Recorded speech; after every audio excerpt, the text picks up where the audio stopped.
morning mga master. Halo-halo tayo ngayon. Time check 6:49. Ang na tayo.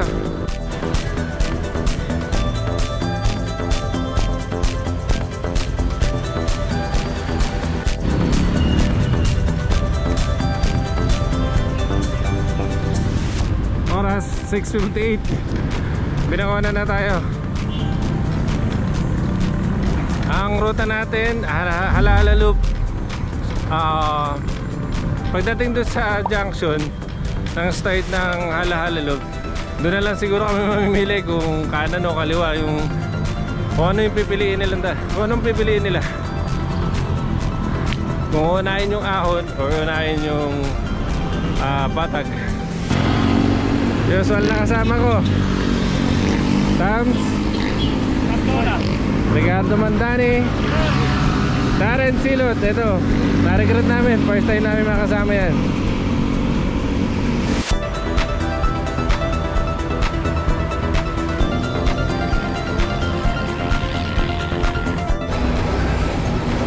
Para 7:25.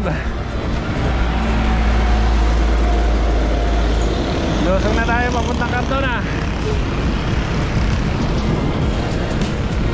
Ang paborito kong lusong dito. Pero hindi ko paborito ng ahonin pabalik. Masakit na rin to kapag ahonin mo pabalik, pagpagod ka na. Kaya nasabi ko paborito kasi pagdating mo rito, makikita mo na yung papatikin mo yan ang ganda ng Laguna Lake. Kasi hindi ko may pakita, hindi ko magalaw yung camera eh. Delikado. Lusong. Ito, hindi na matatapos to. I love Cardona. Welcome pala Cardona.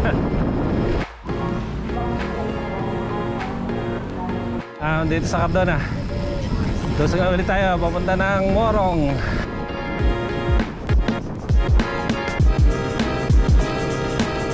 Ah, 7:39. Morong na.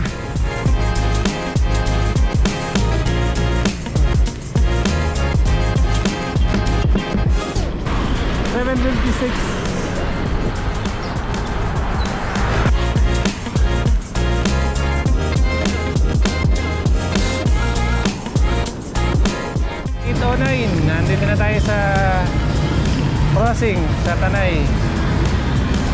Sakto rin tayo ng 50 km Burong Paranaque. Okay, dito muna kami kakain. Parisan. Sa mismo kanto to ng Tanay. 3 km na lang, nandun na tayo sa junction kung saan ka mamimili kung kaliwa o kanan, kasi doon yung start ng loop. Pero napagdesisyonan na ahon muna tayo sa papuntang Pililla, kaya kakaliwa tayo pagdating doon sa junction. Yun pala ang pagkakaiba ng dalawa. Kung kanan, mostly patag ang dadaanan nyo, yung unahin natin. Tapos ahon tayo sa Mabitak. Ngayon, napagdesisyonan nga nasa kaliwa, so unahin namin yung ahon dito sa Pililla, lusong ng Mabitak, at ihuli natin yung lusong. Andito na tayo, Pililla. Lapit na tayo doon sa intersection. Saan tayo mamimili o kaliwa o kanan. 9:07. Nandito na tayo sa intersection kung saan tayo mamimili. Pero napagdesisyonan na dito muna tayo sa kaliwa. Ito yung galing sakto sa intersection Tumatay si Marco. Lima na kami. Bago ka makarating dito sa intersection, matatanaw niya yung Pililla Windmill. Ganda Ahonin pa natin bago natin malapitan. Itong ahon na ito, mga 7 to 8 km. Tapos ang pagkakaalam ko, ang nag-average to 4 to 5.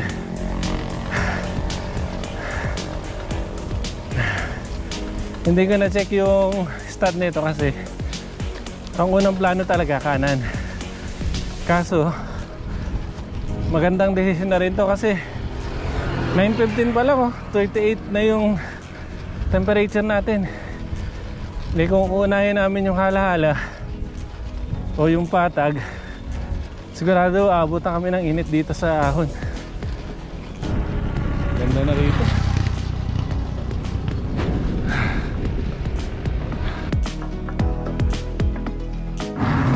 Pangalawang pagkakataon ka na ito ahonin.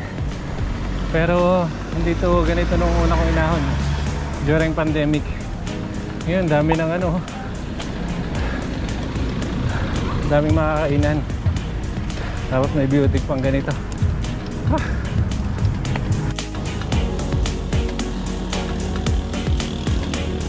Time check 9:55. Nandito na kami sa gate papuntang Pililla.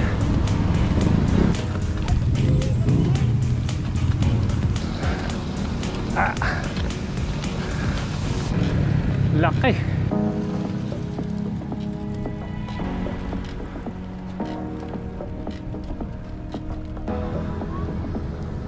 Pangatlong beses na akong dumaan dito, pero hindi ko pa nakakita yung view deck. Kaya ito, akitin na natin. Ganda oh, lake. Tapos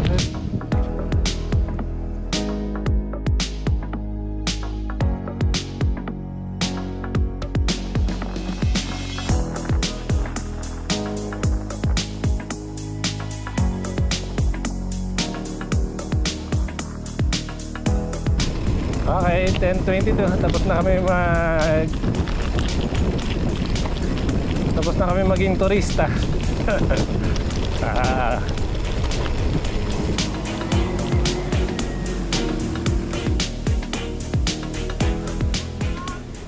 Lusog na to hanggang mabitak na.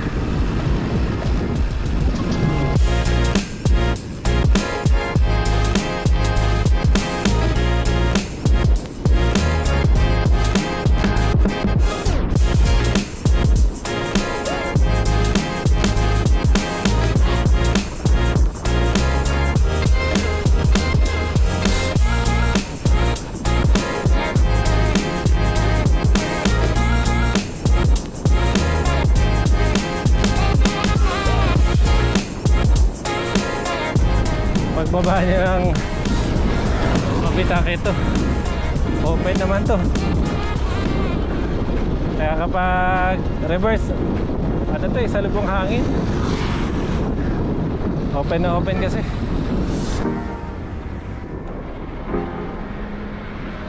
$11.20. Kaya muna kami. 12 o'clock, katatapos lang namin mananghalian at liligo na kami dito, pakanan. Diretso na tayong halahala. Wow, wow, wawi. Ang ganda. Gandang daan dito.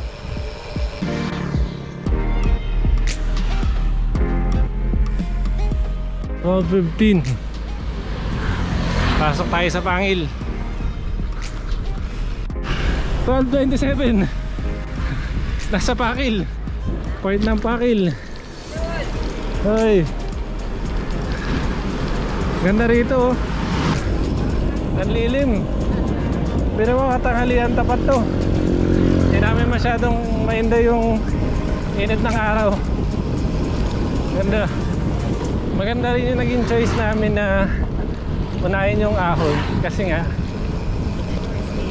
pagdating dito, kahit nga ganitong tirik na araw, malilim dahil dyan sa mga puno.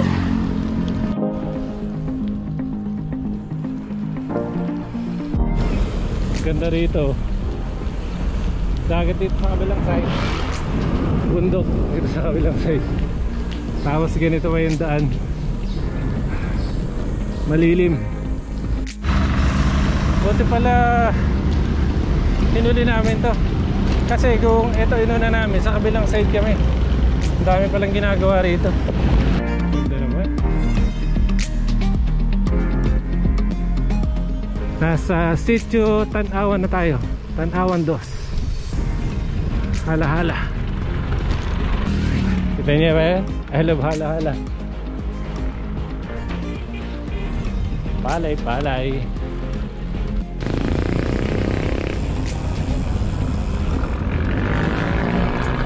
May advice ko na ano, kapag gagawin nyo itong loop, sa ngayon ha, ganitong ruta gawin nyo. Isang haba oh. Ang haba niyan, dami kami nadaanan na ganyan, ginagawa. Parang kalahati lang kalsada na gagamit. Ganda naman ang mga puno. Cover na cover ko. Wala kang mairereklamo, yung daan lang talaga oh. I love punta.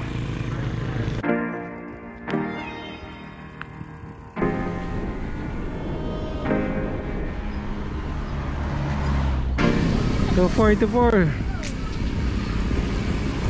Arco ng ala-ala.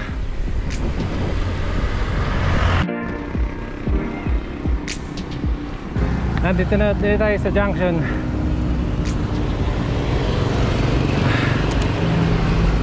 Inabot din tayo ng 6 hours 6 hours na badyakan, moving time, bago natin na-complete yung loop. Dito ka na rin i-close yung loop. Pero syempre uwi pa tayong Cavite. Kung gusto nyo makita yung ruta, follow nyo lang ako sa Strava. And maraming salamat sa panonood.